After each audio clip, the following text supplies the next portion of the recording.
Bismillahirrahmanirrahim. Alhamdulillahi Rabbil Alamin. Wassalatu wassalamu ala Rasulillah wa ba'd.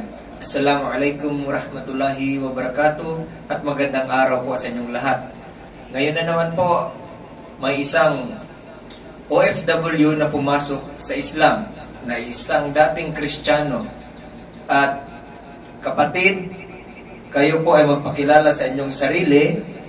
At kayo po ba ay binayaran nung kayo ay pumasok sa Islam o di kaya kayo po ay pinilit na pumasok sa Islam?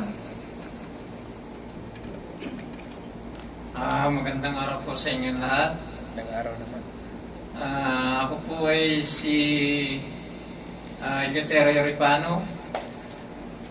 Kilala po sa tawag nilang Kaili. Ako po ay dating Christian na Born again o Catholic? ang kung tawagin po nila yung napasukan ko, ako po ay nagsimula sa Katoliko, pero nadala po ako sa relihiyong Christian din daw, pero ang pangalan ay Church of Christ.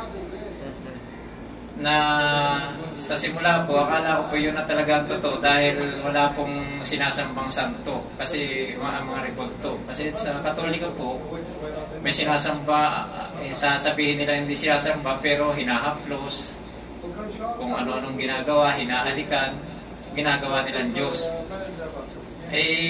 Meron pong nagyaya sa akin na nung ako'y mapunta dito sa Saudi, kung gusto ko raw na makinig. Sabi ko, saan ba yan?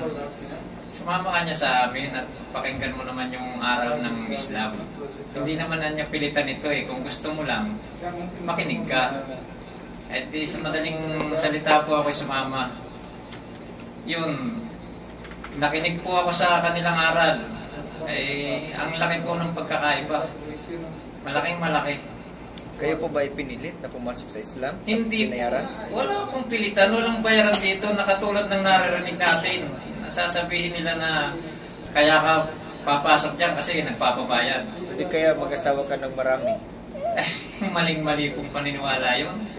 Dati po, ganun din ang paniniwala ko. At saka, pag sinabing Muslim, ako na mismo ang papatunin. Sabi ko, sa totoo lang, nung nasa Pilipinas ako, galit na galit ako sa mga Muslim.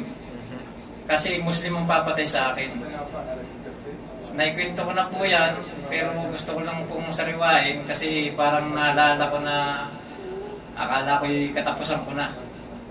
Minsan po ako nagtatrabaho dyan sa Mandaluyong, hindi ko na lang kung anong ko, pero sana po kung nabubuhay pa yung mga na yun, mga Muslim na yun, pinatatawad ko na rin sila. Alhamdulillah. Kasi hindi po naman pala sa salitang Muslim kayo dapat yung tao ang titingnan ninyo, kundi yung kanyang sinayang pinasok na relihiyon. Yun ang dapat tingnan.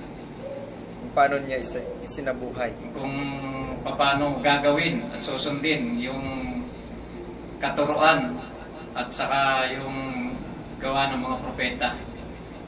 Dito po ay sinusunod po ng mga Muslim ang mga ginawa ng mga naunang propeta ng ayon po sa akin na kagisnan ay si Prophet Jesus po ay ginawa naming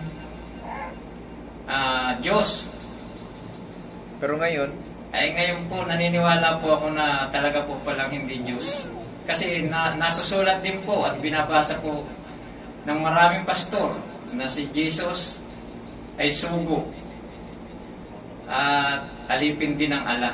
Bakit pinatutunayan nila na si Jesus ay nagkatawang tao at siya nga ang tunay na Diyos? Bakit ganun? Yun ang tinatanong ko po doon sa aming dating pastor, no, ako po ay Kristiyano pa, na hindi niya kayang sagutin. Nang sinabi lang po niya sa akin ay huwag mo nang guluhin ang isip mo. Kung ano ang yung natutunan, doon ka na lang maniwala. Mali po. Dito po, pinaliliwanagan lahat na talaga pong dito na po siguro talaga ako mamamatay at pinatutunayan ko Inshallah. na iisa lang ang Diyos, iisa lang po ang dapat sambahin, iisa lang po ang may likha sa lahat. Maraming salamat po.